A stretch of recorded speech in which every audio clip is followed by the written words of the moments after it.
মোৰ নামটো ভক্ত পাল। ইয়াতে জন্ম আমাৰ, আমি ইয়াতে বহু বছৰ ধৰি হৈছোঁ। আমাৰ দেউতাও ইয়াতে আছিল, বহু বছৰ থাকিল।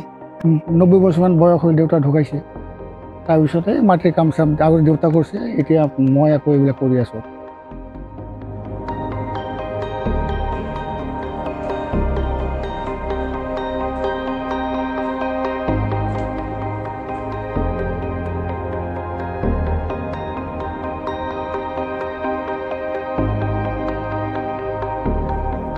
ত্ৰিছ বছৰমান হ'ব মোৰ ষ্টাৰ্ট কৰা এইবিলাক কাম কৰি আছোঁ।